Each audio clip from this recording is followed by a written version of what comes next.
আজ সকালবেলা ঘুম ভেঙে উঠে দরজা খুলে বাইরে পা দিতেই উদার অভ্যর্থনা জানালো এক আকাশ নীল রং। সেই আশ্চর্য নীলাকাশে যে মেঘের ফেরি চলাচল করছে আজ। নীল আকাশে কে ভাসালে সাদা মেঘের ভেলা। বেশ কটা দিন বৃষ্টির দেখা নেই।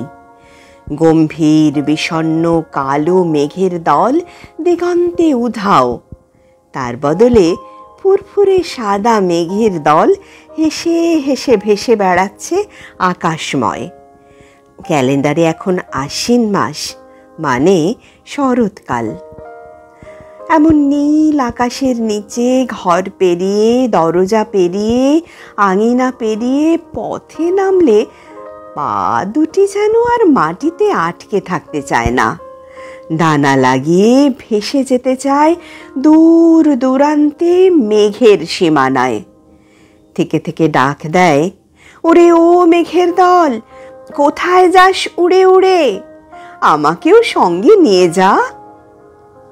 সে মেঘের দল কি আর মাটির ডাকে সাড়া দেয়?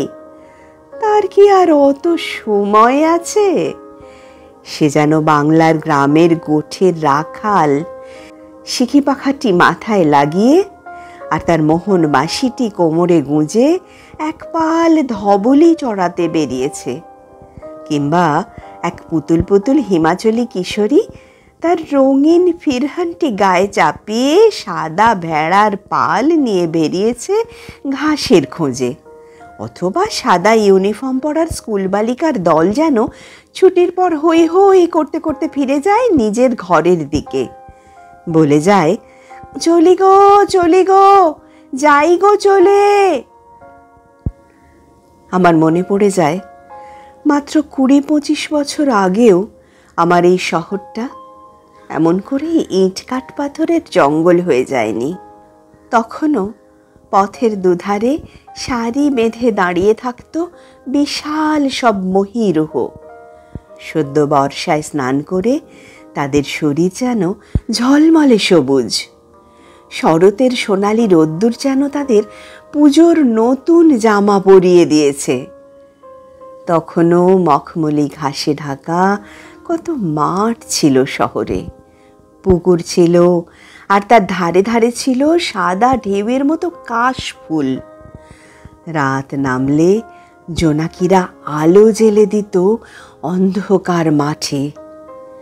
পুজোর সময়ই সকালবেলা শিশিরের রেখা ধরে থাকতো ঘাসের আগায়।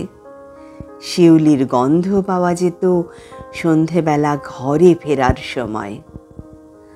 তখন রিক্সা স্ট্যান্ডের বিশ্বকর্মার পুজোর ভাসান হয়ে গেলে বাঁশ পড়তো খেলার মাঠে।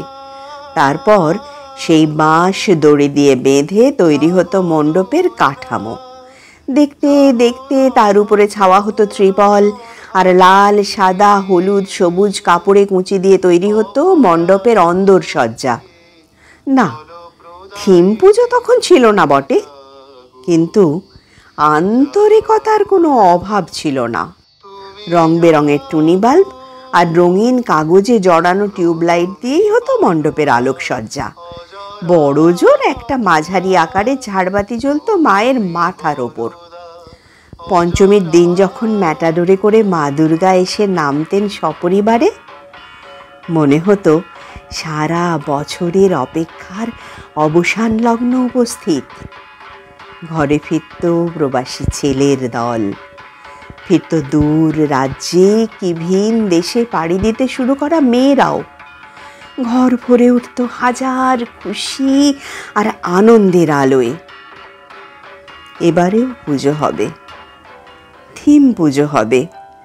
চমকপ্রদ মণ্ডপ, চোখ ধাঁধানো আলোকসজ্জা, মেলা, খাবারের স্টল, অঞ্জলি দিতে আসার ঘোষণা, পুরোহিতের মন্ত্রপাঠ, ঢাকের বোল, ধুনুচি নাচ, নতুন পোশাকের গন্ধ, হাঁকডাক, হইচই, সেরা পুজোর সম্মান, সবই থাকবে প্রতিবারের মতো।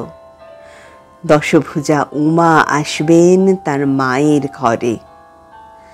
মহাষ্টমীর অঞ্জলির মন্ত্রোচ্চারণ করতে করতে তবু মনে হবে কি যেন নেই, কি যেন এক শূন্যতা ছেয়ে থাকবে মনের একটা অন্ধকার কোণে।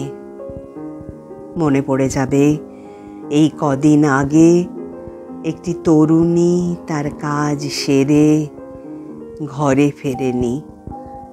তারপর সাধারণ ঘরের এক অসাধারণ মেয়ে একদিন অভয়া তিলোত্তমা হয়ে উঠেছিল এই কল্লোলিনী তিলোত্তমা শহরের বুকে। কিন্তু সেই অভয়া, সেই তিলোত্তমা ঘরে ফেরেনি। মায়ের কাছে আর ফেরা হলো না, তার ফেরা হলো না। কিন্তু তবুও সে ফুরিয়ে যায়নি। অভয়া ফুরিয়ে যায় না। সমস্ত মেয়ের বুকে, সব মায়ের বুকে অনির্বাণ জ্যোতি হয়ে বেঁচে থাকবে অভয়া। জেগে থাকবে তিলোত্তমা, অভয়া তিলোত্তমা।